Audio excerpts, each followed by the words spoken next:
There's a Sufi allegory, and like many of the Sufi stories, it contains elements that represent all aspects of our self or our psyche.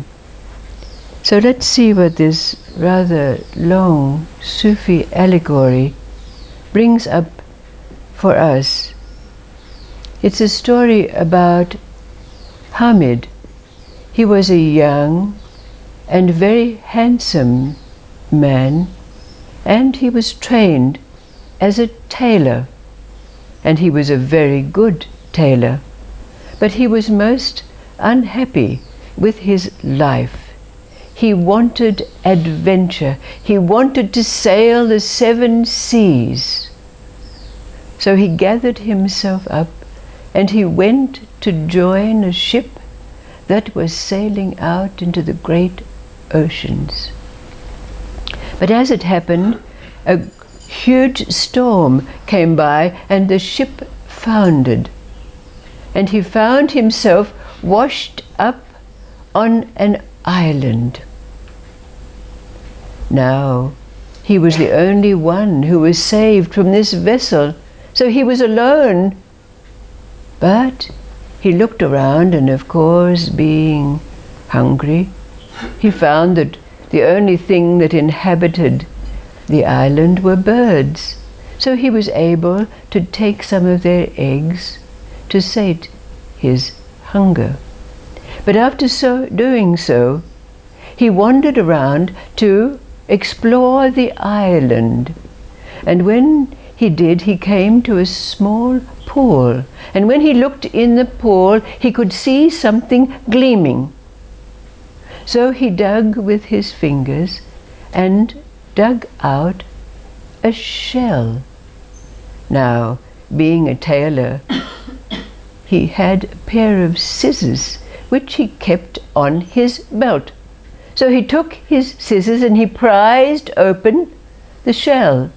And inside there was a small creature. But before his very eyes, this creature grew and grew and grew to become a monstrous dev or demon. The dev was screaming, "Who is it? How dare you awaken me out of my 1,000 years sleep and disturb my peace? I'm going to squash you like a mosquito." "Oh, don't kill me," said Hamid, "don't kill me. What can I do? What can I give you?" The dev said, "What can you give me?" And Hamid, casting around for the most precious thing he could think of, he said, "If I'm rescued, I'll give you a gold coin." And the dev gave a great laugh, saying, "What worth is money to me and wealth? I want your soul." So what could Hamid do? He had offered his very soul if he were rescued. And of course, this dev had some magic powers, as devs and demons do. So before long, a ship came by. Hamid jumped up and waved his arms, and the sailors on the ship saw him and sent out a small boat to rescue him. Now they were very interested in his story, thinking it was a very great adventure. But not too long after, they took him to their next port of call and gave him a few coins to get him by. Now Hamid was walking down the road which led to the great capital city, when it so happened that just before he came along, the princess of the realm, in a palanquin, returning from visitations, had leant out of her palanquin and dropped her silken purse with gold coins in it on the road, but they'd been covered up by the dust of the slaves' feet who were carrying her. But just at the moment when Hamid kicked his toe on this in the dust, a servant who was sent back to look for it came along just as he was bending down to pick up the purse, and immediately shouted, "Thief, thief, thief, how dare you steal the princess's wealth?" And of course he was grabbed and taken off to a dungeon to await his fate. Now, while he was in the dungeon, he was fed just bread and water, so he became thinner and thinner. And the Dev appeared. Of course, he'd been with him all along, invisible. And he said, "Look at you, what state you are in. You offered me your soul and now you're starving to death. You better give me your soul now before you starve." But of course Hamid didn't want to give up his immortal soul just yet. So he cast around for a thought. And Hamid said, "If and when I become a husband of the princess of the realm," thinking of the most weird thing that could ever happen to him, "I will give you my soul."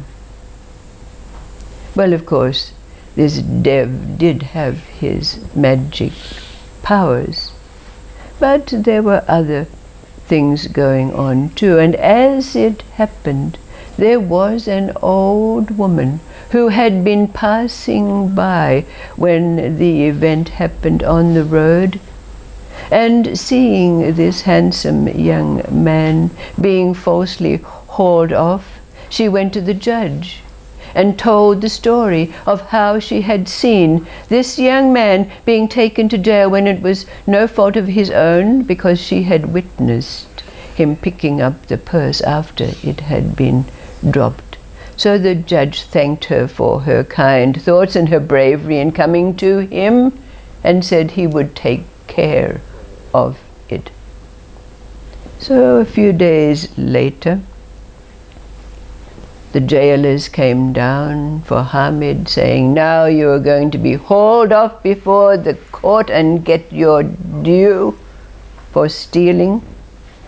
But of course it was the judge, and the judge said yes. After hearing his story and substantiating it, he said, "Yes, an old woman has come to confirm your stories.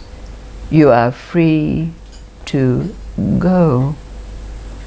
And he was given a few coins to make his way. Now Hamid went off to the coffee shop to have a cup of coffee to celebrate his freedom. But as he was sitting there sipping his coffee, the great demon shouted in his ear, remaining invisible, "Ah, we are getting closer to the time when your soul will be mine. Go and get yourself a job at the palace." So Hamid took himself off to the palace, but knowing that he probably wouldn't be hired as a tailor, he got a job in the kitchens. And he took up residence in the servants' quarters of the palace. But as he took up residence in the servants' quarters of the palace, it happened that a large Angora cat befriended him and came to live with him. and she would sit on a cushion beside him, looking up at him with her amber eyes. Now, Hamid was a very diligent worker, and he soon worked his way up the ranks until he was able to become a server of sherbet at the king's receptions.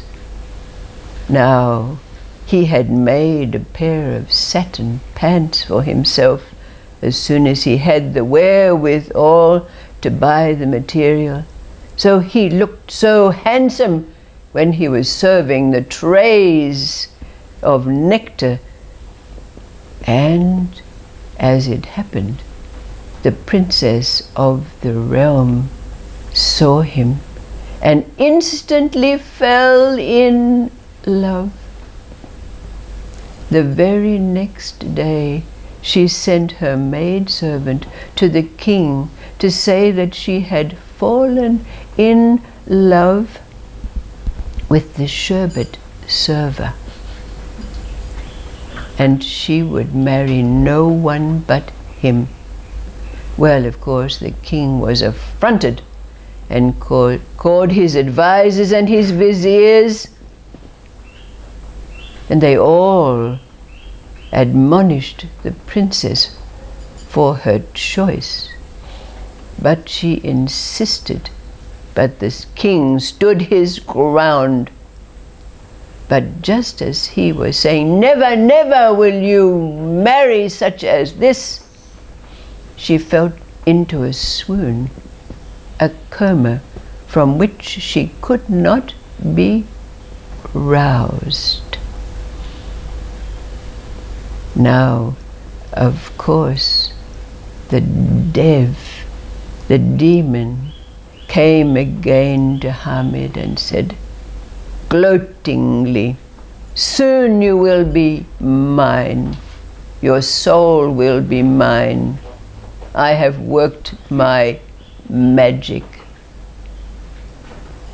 Of course, Hamid was shaking in his boots, but to his very great surprise, his Angora cat spoke to him and said, "Master, do not be afraid. I will take care of it." Hamid said, what will? The cat said, "At the right time, I will tell you." And she closed her eyes and went to sleep. Now, then the king called for Hamid. And when he came into the king's presence, there were all the advisors and the vizier, and there was the princess lying pale on a pallet. And the king said, "If you cannot awaken my daughter, you will have a fate that will have your head lopped. But if you can awaken her, you will marry her and have her hand in marriage and half my kingdom." Hamid said, "But I didn't do any, I have..." "Don't speak back to me," said the king. "The princess told me herself." So what could Hamid do? But he went over and bent over the princess, looking at her beautiful face, and he touched her forehead, and she opened her eyes. And of course, when she saw the visage of Hamid above her, she sat up well and happy. And so, of course, the wedding was arranged. Now, when Hamid went in to his chamber to prepare himself for the wedding. There was the Dev, gloating again. Soon your soul will be mine. But then there was the Angora cat, and told Hamid what to do. So in his finery, he came out where the wedding took place, and after the formalities of the ceremony, the roar of the Dev's voice was in Hamid's ear. But Hamid excused himself from his bride and all the guests, and went into the chamber that had been prepared for the couple. And there was the Dev. And the Dev said, "Now I demand your soul. My magic has brought about this marriage. And so now is the time." Hamid said, "Magic? What magic? You magic? It has been my kismet that has brought me to this place. What magic do you have?" The Dev was furious. He said, "I can make myself into anything." Hamid said, "What about a mouse?" "Easy," said the Dev. And suddenly there was the little mouse running in circles on the floor. Out came the Angora cat, and in one gulp the mouse Dev was gone.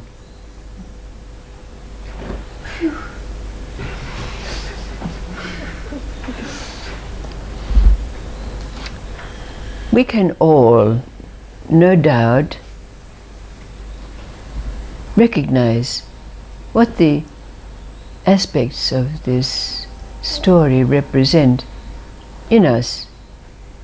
But let's be specific about it.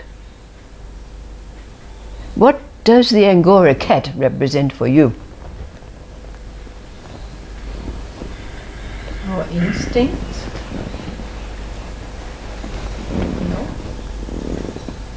What would you describe instinct as being? Like a deeper knowing. Uh-huh.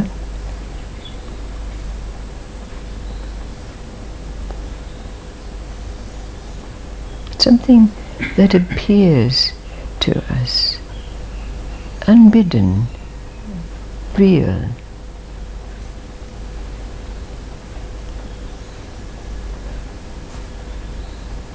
What is it that has appeared to us in our life that represents this, becomes real for us?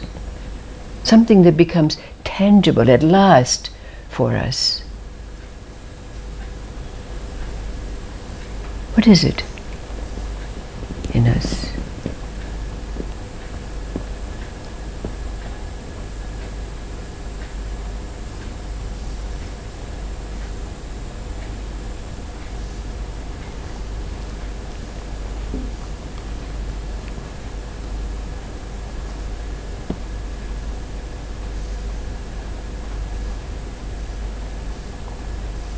Awareness. The cat represents awareness. Awareness we always have in one degree or another, going through the levels of street smarts and learning how to function and manipulate our parents and blah blah blah. So realization Realization of what? of What is it? Realization of what? Truth, the moment. Yes. It comes from living in the moment, we know. It comes when those three levels come together. Who you truly are. Yes, yes. What is it? Which is like our God self. Yes, we can call it that also. How does the God self become real, though? Because we acknowledge it. Right.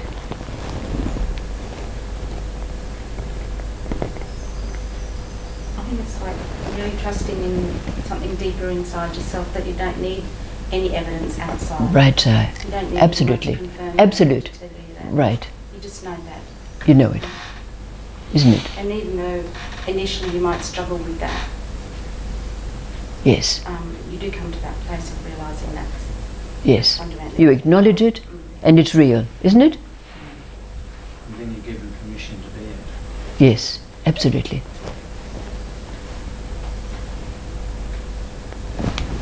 I'm out of a job.